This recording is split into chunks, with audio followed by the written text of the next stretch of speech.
버려진 갓과 망건. 옛날 어느 곳에 무엇이든 금방 잘 잊어버리는 사람이 있었답니다. 그래서 이 사람은 손해를 보거나 남의 놀림을 당할 때가 많았지요. 어느 날 이 사람이 어디를 가는데 갑자기 똥이 마려웠어요. 그런데 똥을 누자면 대체로 이마에 두르고 있는 망건과 머리에 쓰고 있는 갓을 벗어놓고 누워야 한답니다. 그게 옛날의 풍속이었지요. 망건이나 갓은 외출할 때 사용하는 중요한 옷차림이었기 때문이에요. 그러자 이 사람은 걱정이 되었답니다. 망건과 갓을 함부로 두었다가는 잊어버리고 그대로 갈 것이 뻔했기 때문이지요. 그래서 이 사람은 똥을 다 누고 갈 때에 벗어놓은 망건과 갓을 잊어버리지 않을 수 있는 방법을 생각해 보았어요. 그러다가 멀지 않은 곳에 수양버들 한 그루가 서 있는 것을 보았답니다. 옳거니 저 수양버들 가지에다가 내 망건과 갓을 걸어두고 그 아래에서 똥을 누잡구나. 그러면 똥을 다 누고 일어설 때 망건과 갓이 머리에 닿을 것이고 그렇게 되면 내 망건과 갓을 잊어먹지 않고 쓰고 갈 수가 있지. 그런 좋은 방법이 있구나. 이렇게 생각한 이 사람은 수양버들 아래로 가서 망건과 갓을 벗어 나뭇가지에 걸었답니다. 그리고 그 밑에 앉아 똥을 누웠지요. 그러나 무엇이든 잘 잊어버리는 이 사람은 똥을 누는 동안에 벌써 자기가 수양버들 가지에 망건과 갓을 걸어둔 것을 까맣게 잊어버렸어요. 이 사람이 똥을 다 누고 무심히 일어서는데 나뭇가지에 걸어놓았던 망건과 갓이 머리에 닿았답니다. 그래도 이 사람은 그것이 자기 망건과 갓인 줄은 전혀 몰랐지요. 아니, 어떤 놈이 여기다가 망건과 갓을 놓고 갔네? 그 놈 참 정신 나간 놈 아니면 미친 놈일 것이야. 이러고는 그 망건과 갓에 퇴퇴 가래침을 뱉더니 멀리 팽개쳐 버렸답니다. 그러고는 수양버들 밑을 굽어보니 똥이 한 무더기 놓여 있었지요. 이 사람은 그것이 방금 자기가 눈 똥인 줄도 잊어버렸어요. 그래서 이 사람은 똥을 눈 사람을 비웃었지요. 원, 세상에 별 더러운 녀석도 다 있구먼. 아름다운 수양버들 아래에다가 똥을 싸고 내빼다니. 서로를 도와준 총각과 용. 이만하면 되겠다. 좀 쉬어갈까? 총각은 나무를 다 묶고 나서 땀을 닦고 있었어요. 그때였어요. 부스럭부스럭 낙엽을 헤치며 큰 구렁이 한 마리가 나타났지요. 총각은 깜짝 놀라 뒤로 움찔 물러났답니다. 놀랄 것 없어. 나는 용이 되려고 이 산에서 기도를 하고 있단다. 나를 좀 도와주지 않을래? 그러면 나도 너를 도와줄게. 총각은 구렁이의 친구 같은 말투에 마음이 조금 놓였어요. 나더러 뭘 도와달라는 것이야? 용이 되려면 1000명의 똥을 먹어야 한단다. 그것도 이제 막 누워 따끈한 처녀의 똥이라야 되거든. 난 오늘까지 모두 999명의 처녀 똥을 먹었는데 나머지 1명의 똥을 구하기가 너무 어렵구나. 총각은 구렁이의 얘기가 너무나 우스웠어요. 그리고 용이 되는데 왜 똥이 필요한지도 알 수 없었지요. 그렇다면 우리 집으로 가지 않을래? 우리 앞집에 처녀가 사는데 그 처녀는 아침마다 자기 집 뒷곁에 와서 똥을 눈단다. 그런데 담이 낮아서 우리 집에서도 다 보이지. 참 우습지 않니? 다 큰 처녀가 말이야. 구렁이는 총각네 집으로 왔답니다. 그리고는 처녀 집 뒷곁으로 가서 날이 새기를 기다렸지요. 이제 조금 있으면 용이 될 수 있다고 생각하니 구렁이의 가슴은 막 부풀어 올랐어요. 마침내 새벽이 되자 처녀는 급하게 뒷곁으로 뛰어오더니 똥을 누웠답니다. 구렁이는 다리를 스르르 풀고 처녀의 똥을 먹기 시작하였어요. 그러자 기운이 솟으며 용이 되었답니다. 네 덕분에 난 용이 되어 하늘로 올라갈 수 있게 되었단다.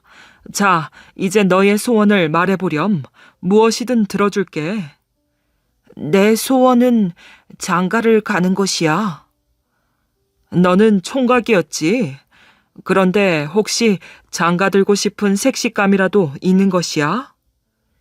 총각은 쑥스러운 듯 뒤통수를 긁적이며 말하였어요. 웃지 마. 바로 조금 전에 똥을 누고 간 그 처녀야. 하지만 처녀의 아버지가 나 같은 사람은 상대도 하지 않을 것이야. 그런 건 문제 없어. 넌 내가 시키는 대로만 하면 된단다.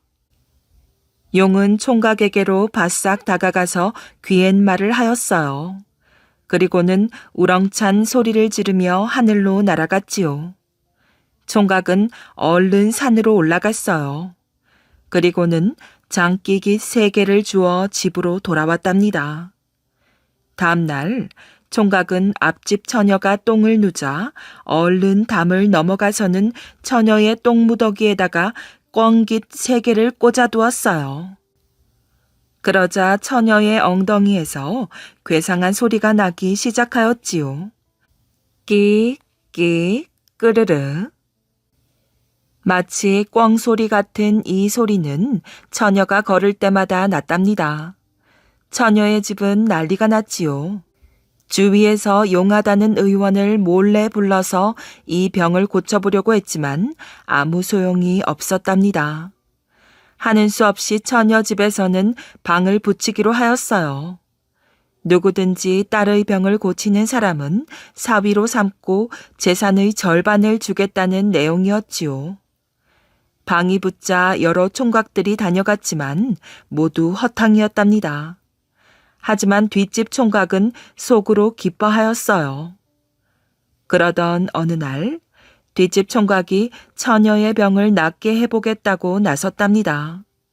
총각은 처녀의 방으로 들어가서 처녀의 2발을 한참 주물렀어요. 내일 아침에 한번 걸어보세요. 그러면 끽 소리는 나지 않을 것입니다.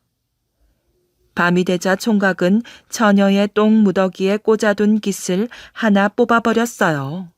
그러자 처녀의 엉덩이에서는 끽 끄르르 소리만 났답니다. 다음 날도 총각은 처녀의 다리를 주무르고 나왔어요. 그리고 밤이 되자 꿩깃 하나를 더 뽑아버렸지요.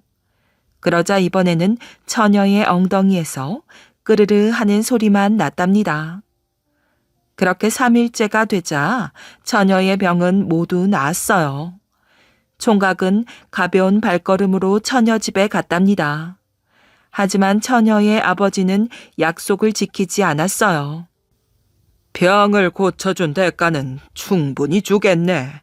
하지만 아무것도 없는 자네에게 내 딸을 줄 수는 없네. 총각은 하는 수 없이 처녀의 집을 나왔답니다. 그러나 걱정은 하지 않았어요. 총각은 처녀의 똥 무더기에다가 다시 꿩깃 3개를 꽂아두었지요. 그리고는 우스워서 배꼽을 잡고 웃었답니다. 다음 날이 되자 앞집에서는 또 난리가 났어요. 처녀의 엉덩이에서 또 이상한 소리가 나기 시작했거든요. 처녀의 부모는 총각에게 와서 사정을 하였지요.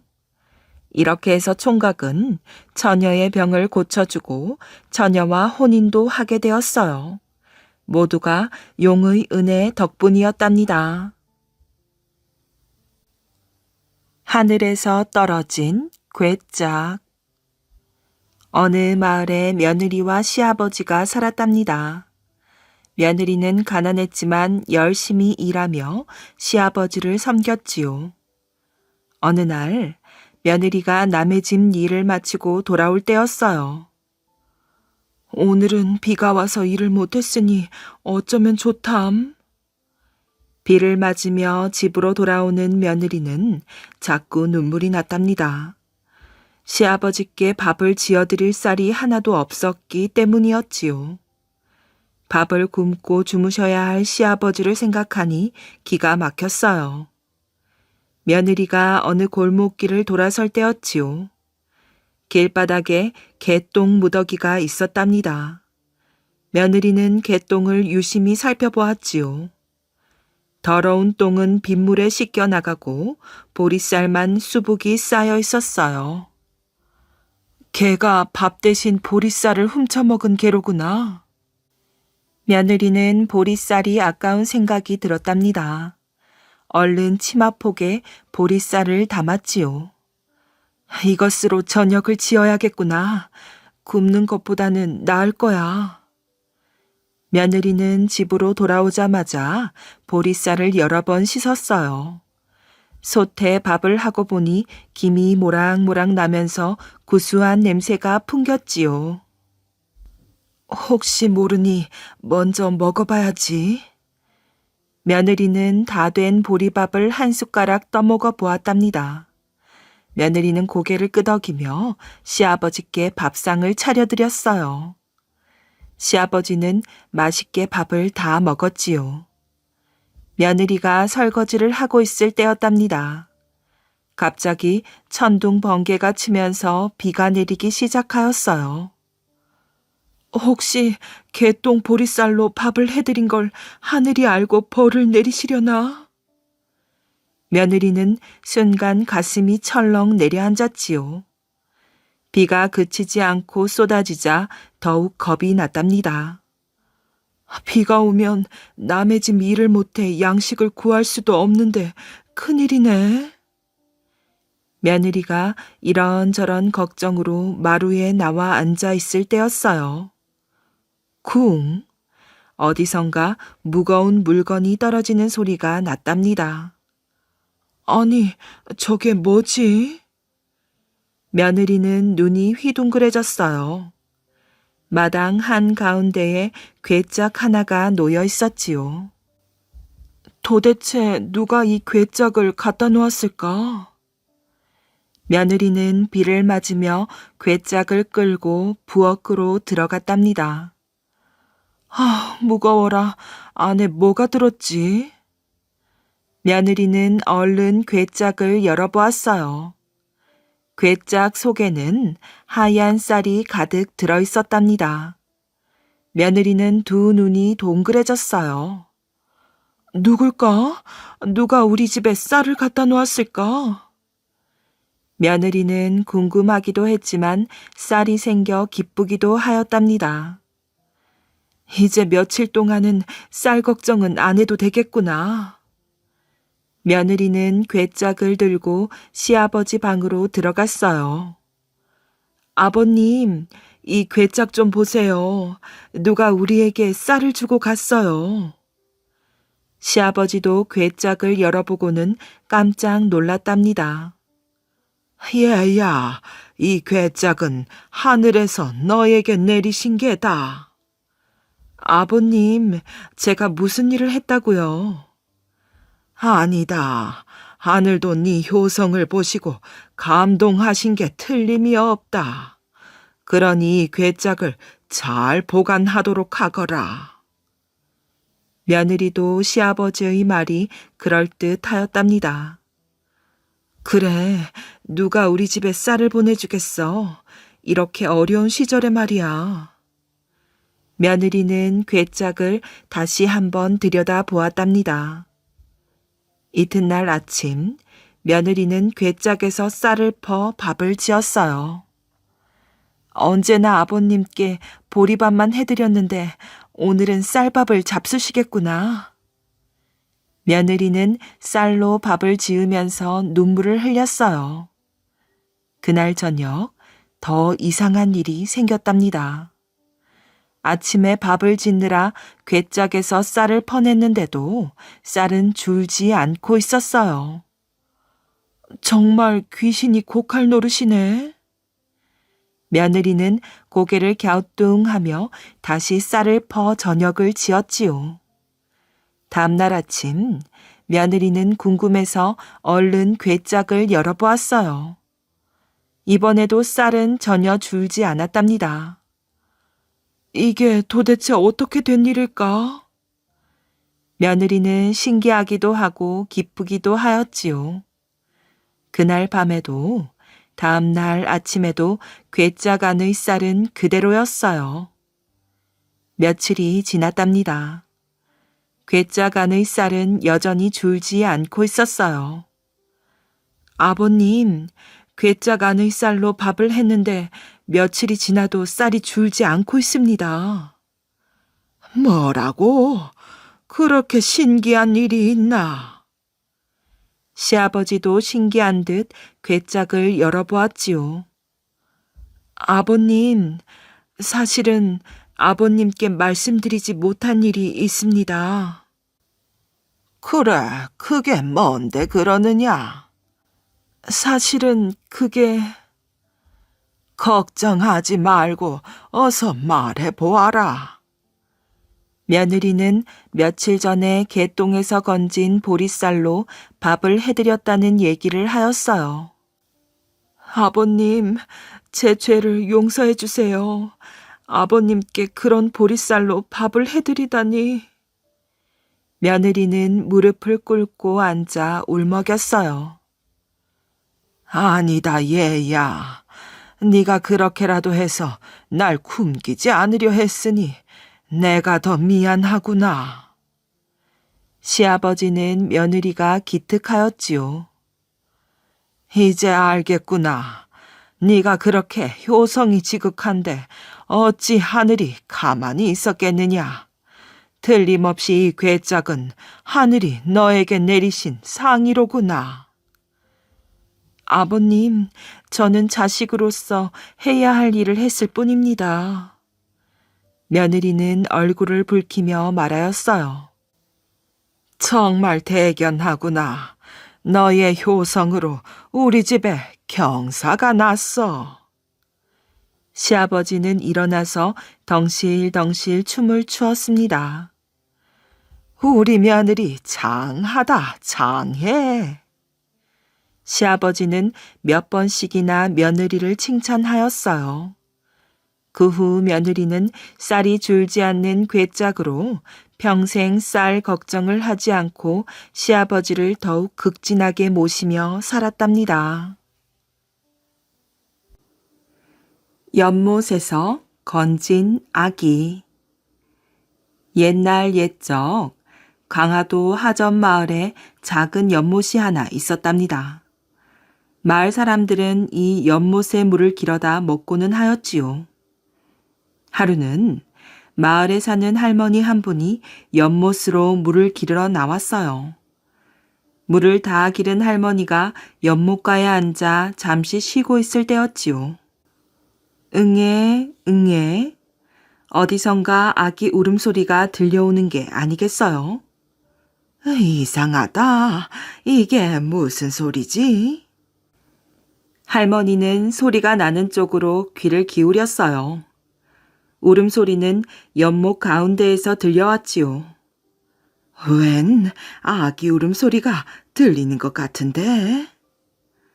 그때였어요. 연못 가운데에서 갑자기 뿌연 안개가 피어올랐지요. 그러더니 하늘에 구름이 잔뜩 끼고 커다란 천둥 소리가 들려왔어요. 과강? 아이고 깜짝이야. 깜짝 놀란 할머니가 눈을 질끈 감았다가 뜨자 이상한 일이 벌어졌지요. 연못 한가운데서 옥으로 만든 상자가 하나 떠올랐어요. 아니, 저게 뭐지? 옥으로 된 상자는 천천히 할머니가 있는 연못가로 흘러왔답니다. 할머니는 상자가 손에 닿을 만큼 가까이 오자 얼른 상자를 건졌어요. 그러고는 뚜껑을 열어보았지요. 어머나, 이게 웬일이야? 상자 안에는 웬 아기가 들어있었어요. 어허, 네가 아까 그 울음소리를 낸 아이로구나. 비단 옷에 쌓여 울던 아기는 할머니를 보자 방긋 웃었지요. 할머니는 조심스럽게 아기를 안아 집으로 데려왔답니다. 할머니는 며칠 동안 아기를 정성껏 돌보았어요. 홀로 외롭게 지내던 할머니는 아기를 돌보는 일이 즐겁고 행복했지요. 하지만 마음속에 걸리는 게 한 가지 있었답니다. 분명 이 아기는 보통 아기가 아닐 것이야. 할머니는 아기를 키우고 싶었지만 아기를 얻게 된 일이 예산 일이 아닌데다 아기는 어딘지 보통 아기와 달랐어요. 아무래도 안 되겠다. 아기를 임금님께 보여드리자. 할머니는 아기를 임금님께 데려가기로 마음먹었어요. 그래서 아기를 업고 임금님이 계시는 궁궐로 찾아갔지요. 할머니는 배를 타고 바다를 건너 다시 먼 길을 걸어서 임금님이 사시는 궁궐에 도착하였어요. 할머니는 임금님과 신하들 앞에서 어떻게 이 아기를 얻게 되었는지 이야기하였지요. 아무래도 이 아기는 보통 아기가 아닌 것 같습니다. 그러니 궁궐에서 자라게 해주십시오. 임금님과 신하들은 할머니의 말을 믿고 아기를 받아들였어요. 그때부터 아기는 궁궐에서 자라게 되었지요. 지금부터 저 아기를 우라고 부르도록 하라. 임금님은 아기를 위해 직접 이름을 지어주었어요. 우는 도울 우자로 이 다음에 자라서 나라의 훌륭한 일꾼이 되라는 뜻이 담겨 있었지요. 우는 많은 사람의 사랑을 받으며 무럭무럭 자라났어요. 우가 3살이 되던 어느 날의 일이에요. 하늘천, 따지, 거물현, 누를황. 우가 천자문을 펴놓고 글을 술술 읽고 있었지요. 아니, 이게 웬일이야? 우를 돌보던 사람들은 깜짝 놀랐어요. 겨우 3살밖에 되지 않은 아이가 천자문을 거침없이 읽다니 역시 보통 아이가 아닌가 보군. 정말 믿을 수 없는 일이었지요. 이렇게 우는 어려서부터 남달리 똑똑하였어요. 우는 10살이 되던 해에 과거 시험을 보아 장원급제를 하였어요. 장원급제를 해서 벼슬자리에 오른 우는 백성들을 잘 돌보았지요. 정승이 된 우는 많은 백성에게 더욱 존경을 받았답니다. 임금님도 다른 신하들보다 우 정승을 특별히 아껴주었어요. 우 정승에게 성이 없으니.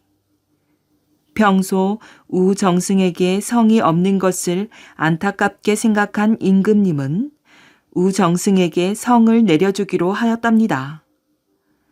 내가 우 정승에게 성을 내리노라. 앞으로 우 정승은 밭들 봉자를 써서 봉이라는 성을 쓰도록 하라. 그날부터 우 정승은 봉시 성을 써서 봉우라는 정식 이름이 생겼어요. 봉우 정승은 나랏일에 더욱 최선을 다하였지요. 언제나 백성들 편에 서서 백성들의 살림살이가 더욱 좋아지도록 애를 쓰는가 하면 임금님도 잘 모셨답니다. 벼슬하는 분들이 모두 봉정승님만 같으면 얼마나 좋을까? 그러게 말일세. 정승님 덕분에 살기가 한결 편해졌어. 세월이 흘러 나이가 많이 든 봉우 정승은 관직에서 물러났어요. 고향으로 돌아온 뒤에도 봉우 정승은 백성들에게 존경을 받으며 남은 생을 보내었지요. 봉우 정승이 세상을 떠나고 그 후손들 중에서도 몇 대가 지난 어느 해의 일이었어요. 봉우 정승의 5대손 중에 봉천우라는 사람이 있었어요. 그는 어려서부터 부모님에게 봉우 정승 할아버지에 대한 이야기를 듣고 자랐어요. 어려서부터 남달리 총명했던 봉천우 역시 훗날 높은 벼슬자리에 올랐지요. 어느 날 봉천우는 이런 생각을 하게 되었어요. 오늘날 우리 집안이 있게 된 것은 임금님의 은혜가 크심이다. 그리고 우리 조상을 연못에서 건져 살리신 그 할머님의 은혜 또한 잊어서는 안 된다. 봉천우는 할머니의 은혜에 보답해야겠다고 생각했어요. 그때부터 봉천우는 봉은사라는 절을 짓기 시작하였지요. 또한 할머니의 고마우신 마음에 보답하려고 오랫동안 공을 들여 탑을 쌓았답니다. 그렇게 해서 만들어진 탑이 바로 강화도 하전면에 있는 5층 석탑이랍니다. 봉천우는 하늘의 제사를 지내는 봉천대도 만들었어요. 이렇게 강화도 하전면에는 봉은사, 5층 석탑, 봉천대 등 봉시 시조와 관련된 유적이 많지요. 봉은사는 지금 절은 없고 절터만이 남아있답니다. 쓸개와 사향. 옛날 어느 높은 바위산에 사향노루가 살았답니다. 이 사향노루는 암컷이어서 새끼를 돌보고 있었지요. 하루는 새끼 사향노루가 낑낑거리며 집으로 돌아왔어요. 왜 그러니? 어디 아프니? 엄마 사향노루가 깜짝 놀라 이렇게 물었어요. 새끼 사향노루가 대답하였지요. 엄마, 바위 위에서 놀다가 넘어져 허리를 다쳤어요. 허리가 쑤시고 아파요. 새끼 사향노루는 집 안으로 들어와 앓는 소리를 냈답니다. 엄마 사향노루는 바위 구멍에 사는 산양 할아버지를 모셔왔어요. 산양 할아버지는 바위산에서 용하다고 소문난 의원이었지요. 금방 낫지 않겠어. 몇 달 동안 꼼짝 말고 누워 지내야 해. 엄마 사향노루는 산양 할아버지의 말에 눈물이 글썽였어요. 저 어린 것이 그렇게 오래 허리병을 앓아야 한다고요? 의원님, 금방 나을 방법은 없을까요? 좋은 약을 쓰면 빨리 나을 수도 있지. 허리병에는 곰의 쓸개가 아주 좋아. 그래요? 고맙습니다. 산양 할아버지가 돌아가자 엄마 사향노루는 곰의 집을 방문하였어요. 엄마 곰이 새끼 곰들을 위해 음식을 준비하고 있었지요. 바쁘시네요. 기니 드릴 말씀이 있어 왔습니다. 그래, 그게 뭔데? 곰이 사향노루를 쳐다보았어요. 다름 아니라 저희 집 귀염둥이 아들이 허리를 다쳤거든요. 얼마나 심하게 다쳤는지 몇 달 동안 꼼짝 말고 누워 지내야 한대요. 안 됐군 그래. 자네가 마음고생이 많겠어? 예, 하지만 빨리 나을 방법이 있대요. 곰의 쓸개를 쓰면 허리병이 금방 낫는데요. 곰님, 제 불쌍한 자식을 위해 쓸개를 조금 떼어주세요. 뭐라고? 곰은 어이없다는 듯 사향노루를 쳐다보았어요. 자네, 그걸 말이라고 하는가? 쓸개는 내 뱃속에 있어. 쓸개를 내어주려면 내 배를 갈라야 한단 말이야. 사향노루는 물러서지 않고 부탁하였어요. 그래도 좋습니다. 곰님, 저한테는 아들이 얼마나 소중한지 잘 아시지 않습니까? 이 세상에 단 하나밖에 없는 아들입니다. 곰님은 자식이 8이나 되지만요. 이 친구야, 쓸개를 꺼내려고 배를 가르면 내가 죽는단 말이야. 내가 죽어버리면 저 많은 아이들은 누가 돌보겠는가? 곰은 사향노루의 부탁을 그 자리에서 거절하였어요. 사양노루는 고모의 집을 나서며 투덜거렸지요. 별꼴이야. 쓸개를 누가 다 달라고 했나? 조금 떼어달라는데 야박하게 거절해? 정말 인정머리가 없잖아. 그로부터 며칠 뒤 오소리가 사향노루를 만나러 왔어요. 오소리는 간절한 목소리로 이렇게 부탁하였지요. 여보게, 우리 딸아이가 심장병에 걸렸다네. 그런데 의원님이 하는 말이 사향을 쓰면 병이 낫는다는 거야. 자네한테는 사향이 있겠지? 우리 딸아이를 위해 사향을 떼어주게. 사향노루는 어이없다는 듯 오소리를 쳐다보았어요. 자네, 그걸 말이라고 하는가? 사향은 내 배꼽에 달려있어. 자네 때문에 내 몸에 칼을 대라고. 오소리는 물러서지 않고 이렇게 부탁하였어요. 아무려면 어떤가? 내 소중한 딸아이를 살리는 일이야. 다 주기 싫으면 조금만이라도 떼어줘. 사양노루는 오소리의 부탁을 그 자리에서 거절하였어요. 듣기 싫어.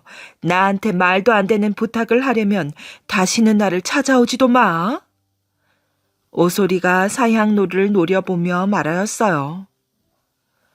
곰한테는 뱃속에 쓸개를 꺼내달라고 생떼를 쓰면서 자기 배꼽에 달린 사향은 떼어주지 못하겠다.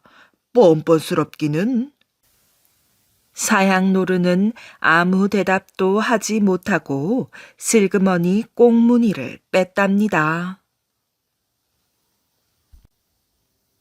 기생의 말 한마디에 죽을 뻔한 사람.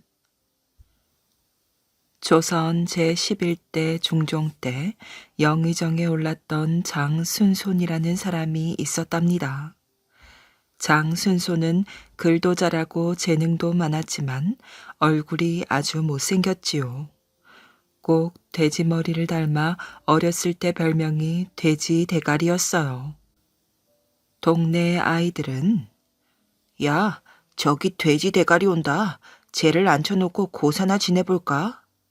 하고 놀려대기 일쑤였지요.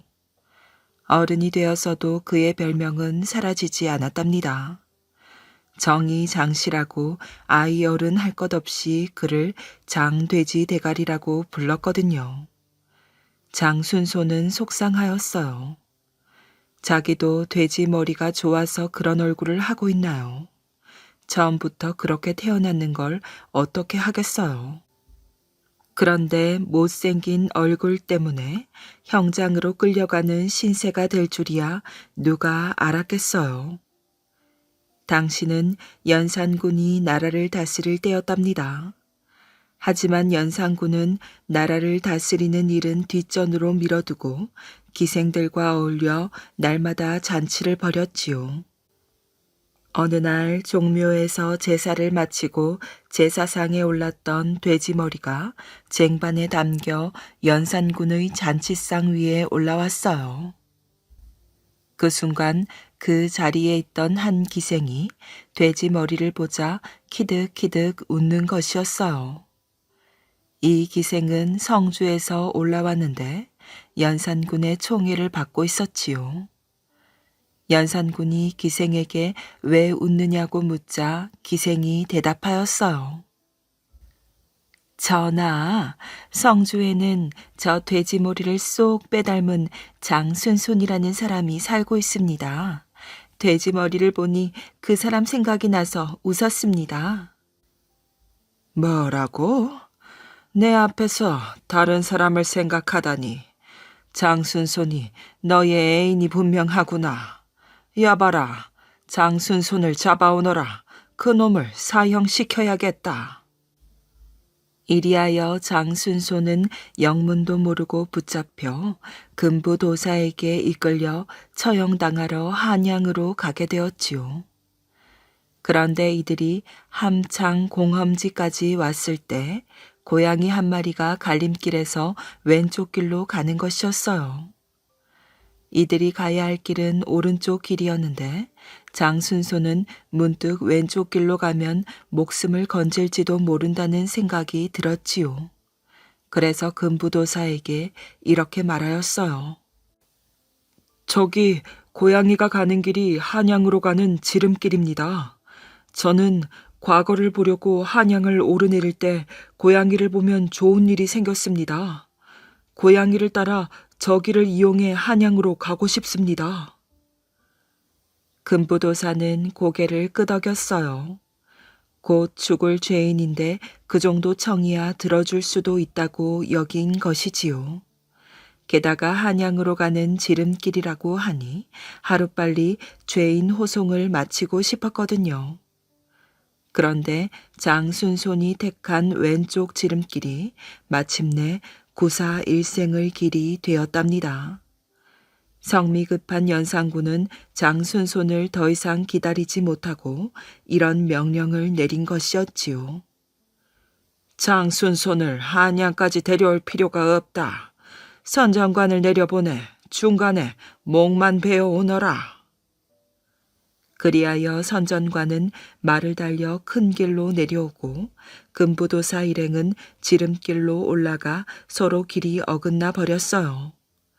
그런데 일행이 상주쯤 왔을 때 놀라운 소식을 들었답니다.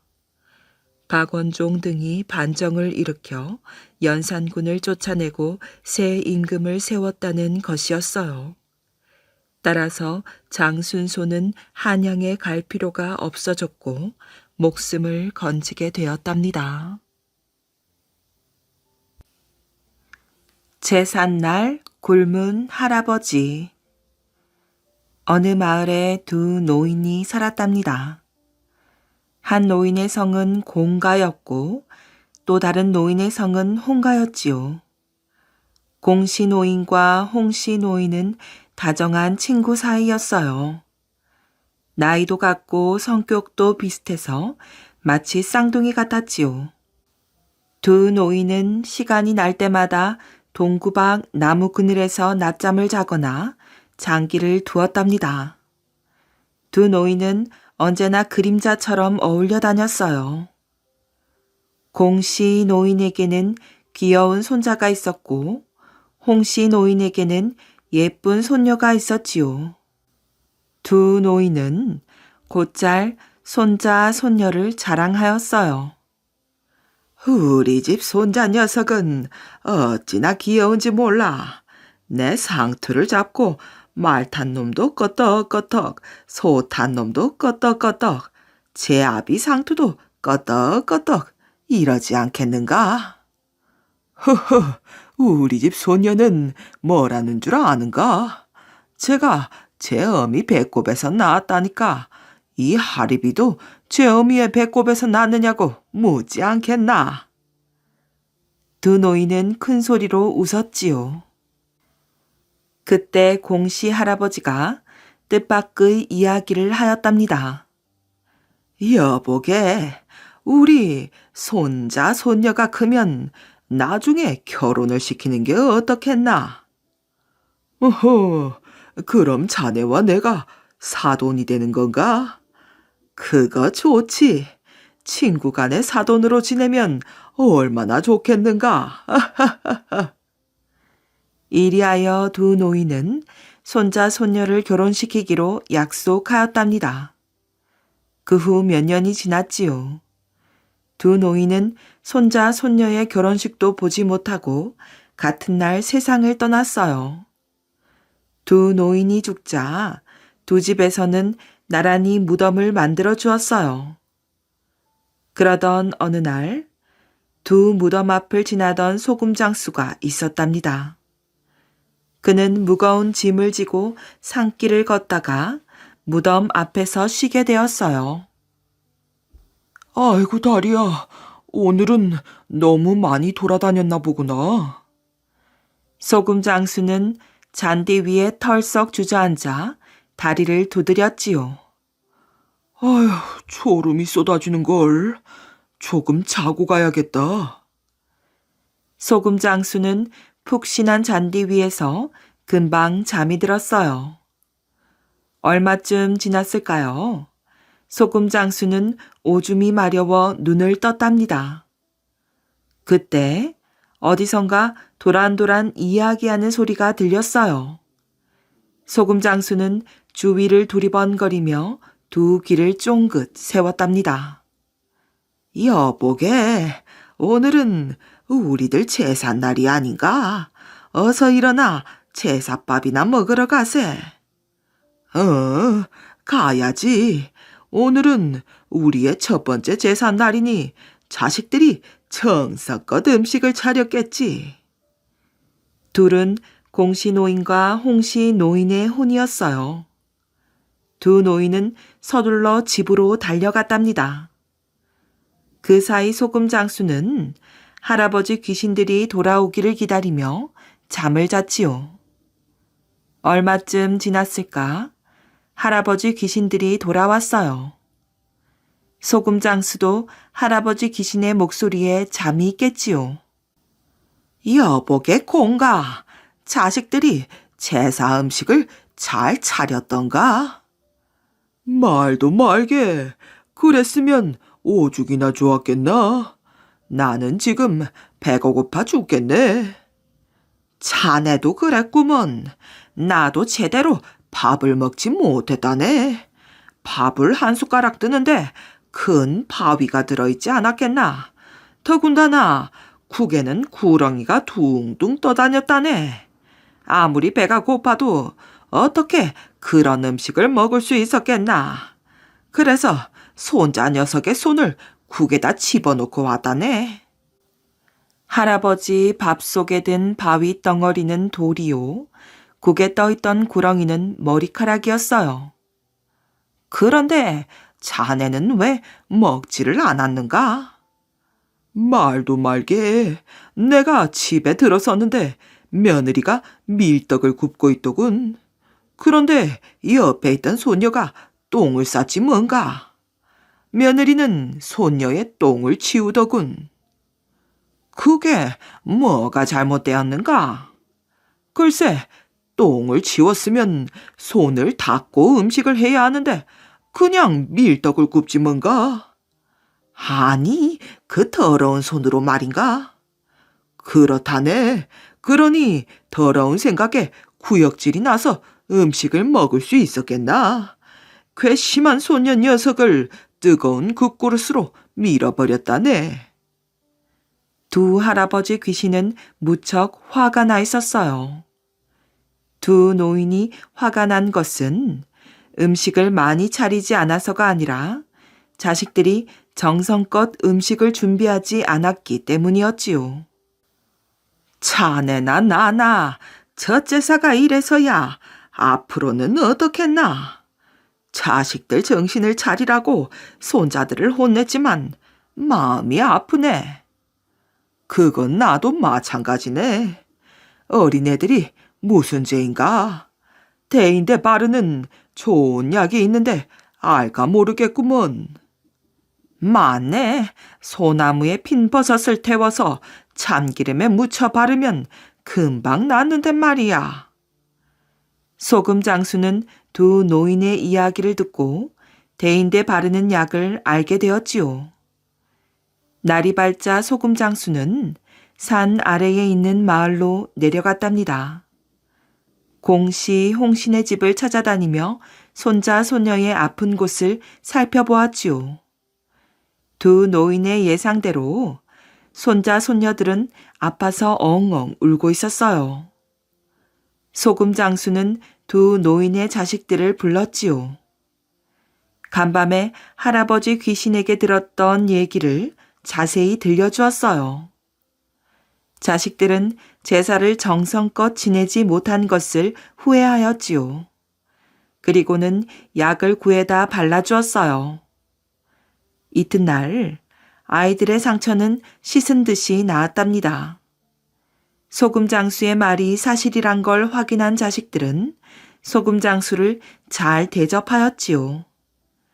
그 후 자식들은 정성껏 할아버지의 제사를 지냈다고 한답니다. 쌀밥이 나오는 돌솥. 어느 마을에 가난한 부부가 늙은 어머니와 아들 하나를 데리고 살았답니다. 부부는 남의 집 농사일을 도와주며 하루하루를 살아갔어요. 어려운 형편에도 부부는 늙은 어머니에게는 꼬박꼬박 쌀밥과 고기 반찬을 해드렸지요. 그런데 그때마다 어린 아들은 할머니에게로 쪼르르 달려가는 거였어요. 할머니, 나도 고기 먹고 싶어. 하면 할머니는 손자를 무릎에 앉혀 놓았어요. 그리고는 숟가락에 흰 쌀밥을 뜨고 그 위에 고기를 얹어 손자의 입속에 넣어주는 것이었지요. 할머니, 더 주세요. 오냐, 오냐, 알았다. 잘 먹고 무럭무럭 크거라. 그 모습을 지켜보던 부부는 가슴이 아팠어요. 아들 때문에 어머니를 제대로 모시지 못하는 것 같았거든요. 하루는 보다 못한 남편이 부인에게 말했답니다. 안 되겠소. 아이를 갖다 버리는 수밖에. 부인도 눈물을 흘리며 고개를 끄덕였어요. 할 수 없지요. 자식이야 또 낳으면 되지만 어머니는 한 분뿐이니. 이튿날 아침 부부는 아들을 데리고 산으로 올라갔어요. 아들은 나들이를 가는 줄 알고 마냥 신이 나 있었답니다. 아들의 그런 천진한 모습을 바라보던 부인의 눈에서는 눈물이 쉬지 않고 흘렀어요. 내가 엄마 주려고 이 꽃 땄어. 그러니 울지 마. 하며 아들이 꽃을 부인에게 안겨주었어요. 부인은 아들을 꼭 끌어안으며 흐느꼈답니다. 못난 부모 만나 너한테 몹쓸 짓을 하는구나. 그때 땅을 파던 남편이 부인을 보며 소리쳤어요. 여보, 여보, 얼른 이리로 와봐요. 부인은 아들을 안고 남편이 있는 곳으로 달려갔지요. 이건 돌솥 아니에요? 돌솥은 맞는데 이게 왜 여기에 묻혀있지? 남편은 고개를 갸웃하며 땅 속에서 돌솥을 꺼내었어요. 남편이 돌솥 뚜껑을 열어보았어요. 이럴 수가? 부부는 너무 놀라 입을 떡 벌렸답니다. 돌솥 안에 모락모락 김이 나는 쌀밥이 가득 들어있었거든요. 여보, 이건 아무래도 하늘이 내려주신 선물인 게 틀림없어요. 그런 거 같구려. 부부는 부둥켜 안으며 기쁨의 눈물을 흘렸답니다. 남편은 돌솥을 짊어지고 부인은 아들을 등에 업고 집으로 돌아왔어요. 어디를 갔다 오는 것이냐? 그리고 그 돌솥은 왜 짊어지고 오는 거야? 하고 할머니가 물었지요. 어머님, 이 돌솥은 다른 돌솥하고는 다릅니다. 다르다니. 할머니가 손자를 안으며 고개를 갸웃거렸어요. 잠시 후 아들이 솥뚜껑을 열어보았지요. 이게 어찌된 일이냐? 돌솥 안에 흰 쌀밥이 들어있다니.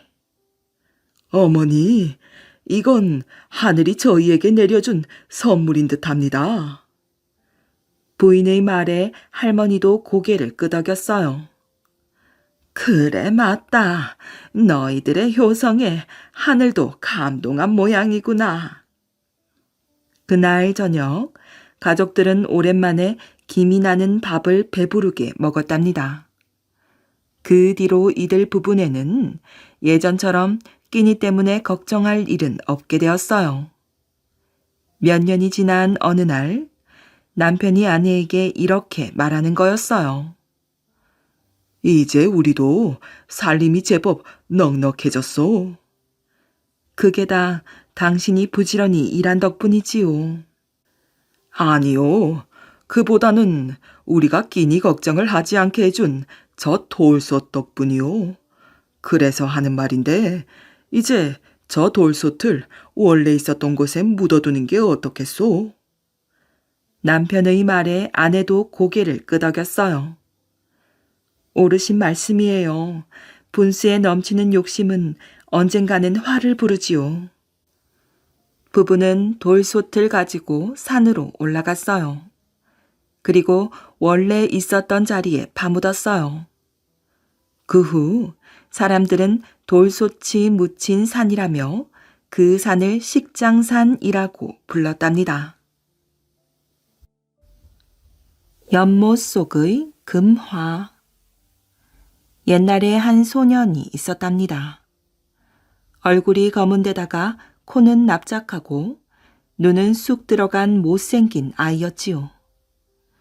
어머니는 막내인 이 소년을 귀여워하지 않고 힘든 일은 모두 소년에게만 시켰답니다. 소년은 다른 형들처럼 마음껏 뛰어놀 수도 없었고 배불리 먹지도 못하였어요.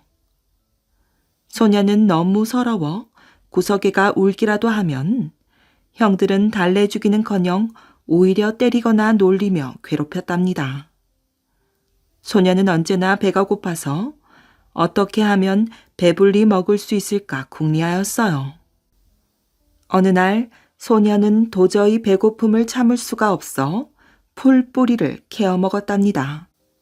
하지만 그것은 너무 써서 눈물이 날 지경이었답니다. 소년은 얼떨결에 이웃집 감나무에 있는 홍시를 몇 개 따먹고 겨우 쓴맛을 가라앉혔어요. 이때 아주 험상궂게 생긴 남자가 뛰어나왔지요. 이놈이 웬 남의 집 홍시를 함부로 따먹는 것이냐?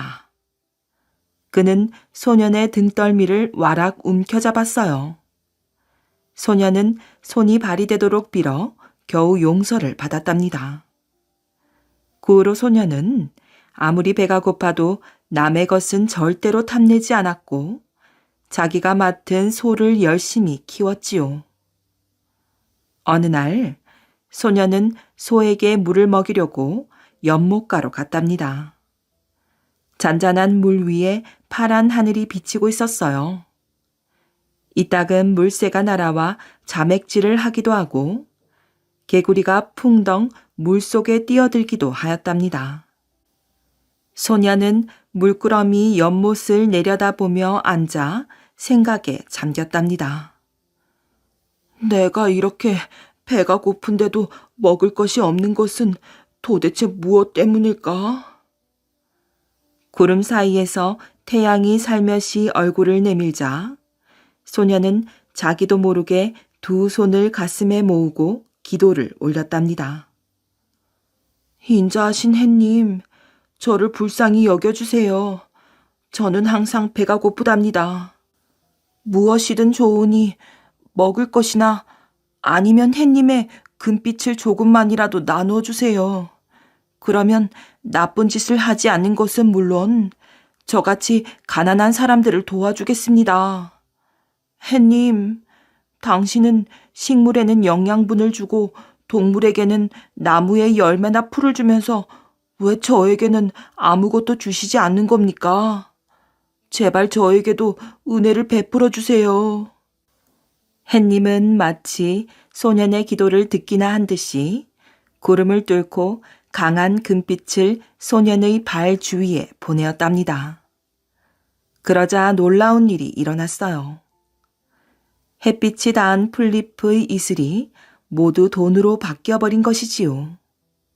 소년은 뛸 듯이 기뻐하며 서둘러 돈을 주었답니다. 신기하고 믿어지지 않아서 그 돈을 몇 번이나 뒤집어 보기도 하고 두드려 보기도 하였지요. 그런데 모두 진짜였어요. 이 돈으로 뭘 살까? 우선 배불리 먹고 싶었던 밥을 사 먹고 떡이랑 엿도 사는 거야. 먹을 것을 잔뜩 산 소년은 마음이 뿌듯해져 난생 처음 큰 소리로 웃었답니다. 그 웃음소리가 얼마나 컸던지 물을 마시고 있던 소가 놀라서 달아나 버렸지요. 소년이 여기저기 소를 찾아 돌아다니고 있으려니까 저쪽에서 누더기를 걸친 할머니가 비틀거리면서 소년에게 다가왔어요. 얘야, 나는 배가 고파서 쓰러질 지경이란다. 제발 아무 것이나 좋으니 먹을 것을 좀 다오. 소녀는 거지 할머니의 깡마른 손과 주름투성이 얼굴을 보자 눈물이 핑 돌았어요. 이 할머니는 나보다 더 불쌍하구나. 나는 이제 태양에게서 얻은 돈으로 부자가 되었으니 이번에는 내가 불쌍한 사람을 도와주어야겠어. 이렇게 생각한 소녀는 자기가 가지고 있던 돈을 할머니에게 건네었어요. 그리고 연못가로 돌아와 아까 샀던 것을 배불리 먹은 뒤 그 자리에 누워 스르르 잠이 들었답니다. 눈을 떴을 때는 태양이 서산으로 넘어가던 참이라 하늘이 빨갛게 물들어 있었어요. 어쩌면 오늘 아침처럼 신기한 일이 또 일어날지도 몰라. 소녀는 지는 해를 바라보며 생각하였어요. 그때 기울던 태양이 마지막으로 빛을 강하게 비추어 연못의 수면이 번쩍번쩍 빛났답니다. 놀라서 바라보니 달아났던 소가 연못 속에서 헤엄을 치고 있었지요. 소녀는 반가운 마음에 소를 불렀답니다. 그러자 소가 연못에서 어슬렁어슬렁 걸어 나왔어요. 그런데 소의 온몸에 번쩍거리는 금화가 잔뜩 붙어 있었지요. 이번에도 소녀는 놀라움을 감추지 못한 채 금화를 모았답니다. 그리고 금화를 조금 챙긴 뒤 나머지는 연못 속에 감추어 두었어요. 부자가 된 소녀는 이제 더 이상 배고프지 않았답니다. 맛있는 음식을 마음껏 먹으니 바싹 말랐던 몸에 토실토실 살이 올랐지요. 창백했던 얼굴에도 불그스름한 기운이 감돌았어요. 소년의 몸이 갑자기 좋아지자 어머니와 형들은 이상한 생각이 들었답니다. 이렇게까지 달라진 데는 무슨 이유가 있을 거야. 가족들은 그 까닭을 알아내려고 매일같이 소년을 살펴보았어요. 그러나 그때마다 헛수고에 그쳤지요. 그러던 어느 날 형 하나가 소년의 뒤를 밟아 연못 밑바닥에 많은 금화가 감춰져 있는 것을 알아내었답니다. 이 녀석이 저렇게 많은 돈을 가지고 있으면서 우리를 감쪽같이 속이다니. 두고 봐라. 오늘 밤에 내가 모두 건져버릴 테다.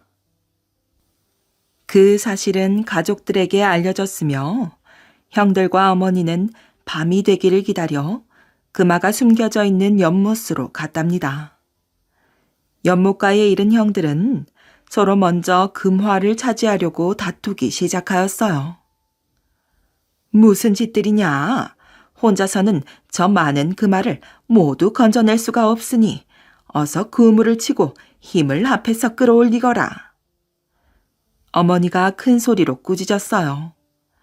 그제야 형들은 힘을 합해 무거운 그물을 끌어올렸지요. 그러는 사이 점점 날이 밝아왔어요. 잔잔한 연못물이 푸르스름하게 반짝이더니 곧 태양이 떠올랐답니다.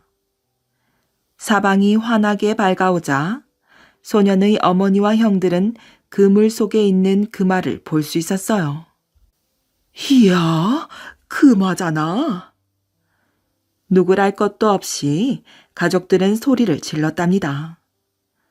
그런데 이게 어찌된 일이지요? 그 순간 그물 안에 있던 금화가 온통 진흙투성이의 작은 알갱이로 변한 것이었어요. 게다가 고약한 냄새까지 코를 찔렀답니다. 소년의 어머니와 형들은 너무 어이없는 일에 넋을 잃고 서 있을 뿐이었어요. 하늘 높이 떠오른 태양은 마치 그들을 비웃기라도 하듯이 점점 밝게 빛났답니다.